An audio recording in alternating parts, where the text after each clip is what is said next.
সুবর্ণচরে করোনাকালীন বন্ধ হওয়া স্কুলটি আবার চালু করলেন এলাকাবাসী। নোয়াখালী থেকে মোহাম্মদ আবুল বাশারের পাঠানো তথ্য ভিডিওচিত্রে থাকছে বিস্তারিত।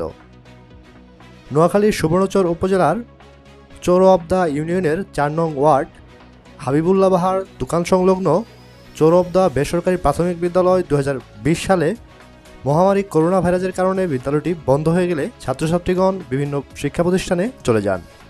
ফলে বিদ্যালয়টি সম্পূর্ণভাবে বন্ধ হয়ে যায়।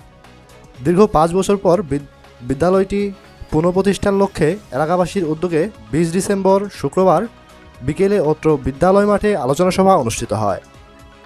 আলোচনা সভায় সুবর্ণচর উপজেলার গ্রাম পুলিশ সমিতির সাধারণ সম্পাদক এবং অত্র ইউনিয়ন পরিষদের দাফাদার ইউসুফ গনির সঞ্চালনায় প্রধান অতিথি হিসেবে উপস্থিত ছিলেন উপজেলা বিএনপির সভাপতি অ্যাডভোকেট ABM জাকারিয়া।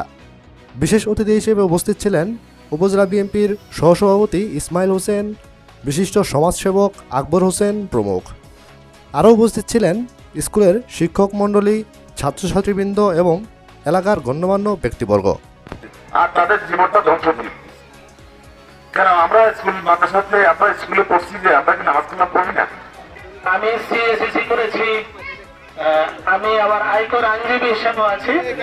তো আমাদের এখানে এই স্কুলটা দীর্ঘদিন পড়ে আছে, কোনো ধরনের কারো সহযোগিতা হয়তো না থাকার কারণে এটা ভালোভাবে